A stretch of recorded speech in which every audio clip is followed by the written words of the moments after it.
موتی اتنا بڑا تھا جیسے کوئی بچے کا سر ہو۔ اس سے نکلنے والی روشنی پورے کمرے کو روشن کر رہی تھی۔ وہ سفید، چمکدار اور اتنا خوبصورت تھا کہ دیکھنے والا اپنی آنکھیں ہٹا نہیں سکتا تھا۔ جلیل دیوانوں کی طرح اس کی طرف لپکا، لیکن جیسے ہی اس نے موتی کو چھونے کے لیے ہاتھ بڑھایا، ایک آواز گونجی، رکو۔ دونوں نے چونک کر ارد گرد دیکھا۔ غار کے ایک کونے سے ایک بوڑھا آدمی نمودار ہوا۔ اس کی داڑھی لمبی تھی، کپڑے پرانے تھے، لیکن آنکھوں میں ایک عجیب نور تھا۔ بوڑھے نے کہا، یہ موتی آسانی سے نہیں ملتا، جو اسے لینا چاہے اسے پہلے 3 آزمائشوں سے گزرنا ہوگا۔ جلیل نے پوچھا، 3 آزمائشیں؟ پہلی آزمائش قربانی کی ہے، دوسری ایمانداری کی، اور تیسری محبت کی۔ جو یہ تینوں آزمائشیں پاس کرے وہی اس موتی کا حقدار ہے۔ جلیل نے فوراً کہا، میں تیار ہوں، مجھے آزمائشیں دو۔ بوڑھے نے مسکرا کر کہا، ٹھیک ہے، لیکن یاد رکھو، جھوٹ بولنے یا دھوکہ دینے کی کوشش مت کرنا، ورنہ سزا بھی ملے گی۔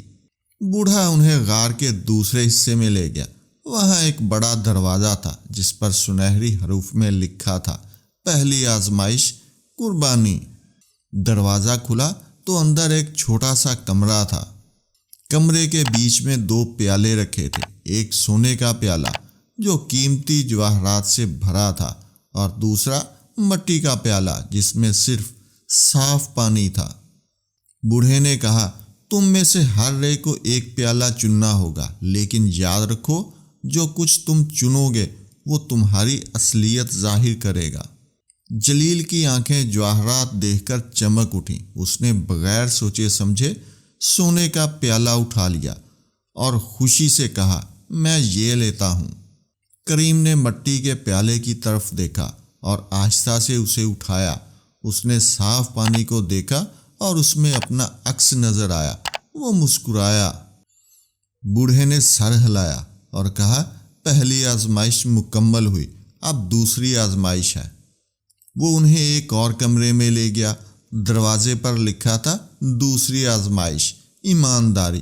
کمرے میں ایک صندوق پڑا تھا جو کھلا تھا، اندر سونے کے سکوں کا ڈھیر لگا تھا۔ بوڑھے نے کہا، یہ صندوق تم لے جا سکتے ہو، لیکن شرط یہ ہے کہ تم بتاؤ کہ تم اس سونے کا کیا کرو گے، اور ہاں، سچ بولنا۔ جلیل نے فوراً کہا، میں اس سونے سے غریبوں کی مدد کروں گا، مساجد بناؤں گا اور نیک کام کروں گا۔ کریم نے سچائی سے کہا، میں اس سونے سے اپنے بوڑھے والدین کی خدمت کروں گا، اپنے گاؤں میں کنواں کھدواؤں گا تاکہ لوگوں کو صاف پانی ملے، اور باقی ضرورت مندوں میں تقسیم کر دوں گا۔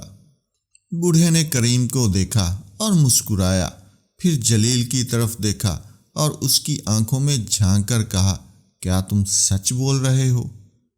جلیل نے گھبرا کر نظریں نیچی کر لیں۔ وہ جھوٹ بول رہا تھا، دراصل وہ سونے سے اور زیادہ دولت کمانے کا سوچ رہا تھا۔ بوڑھے نے سر ہلایا۔ دوسری آزمائش ختم ہوئی، اب آخری آزمائش ہے۔ تیسرا کمرہ سب سے بڑا تھا۔ دروازے پر لکھا تھا، تیسری آزمائش محبت۔ کمرے میں داخل ہوتے ہی اچانک بوڑھا غائب ہو گیا اور سامنے 2 راستے نمودار ہوئے۔ دائیں طرف کے راستے پر لکھا تھا، یہ راستہ سیدھا موتی تک جاتا ہے، لیکن اکیلا۔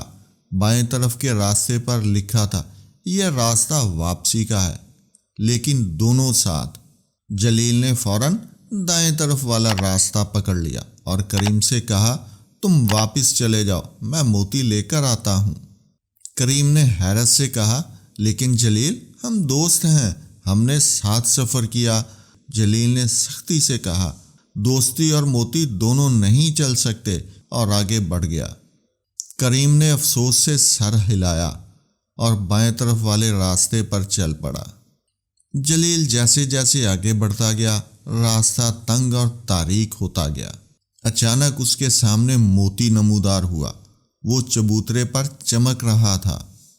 جلیل نے خوشی سے چیخ ماری اور دوڑ کر موتی کو پکڑ لیا، لیکن جیسے ہی اس نے موتی کو ہاتھ لگایا، موتی پتھر میں بدل گیا، ایک سادہ سا بھاری پتھر۔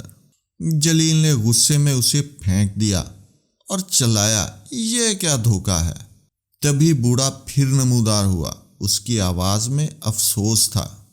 تم تینوں آزمائشوں میں ناکام ہو گئے۔ پہلی آزمائش میں تم نے دولت کو پانی پر ترجیح دی، جو زندگی کا اصل ذریعہ ہے۔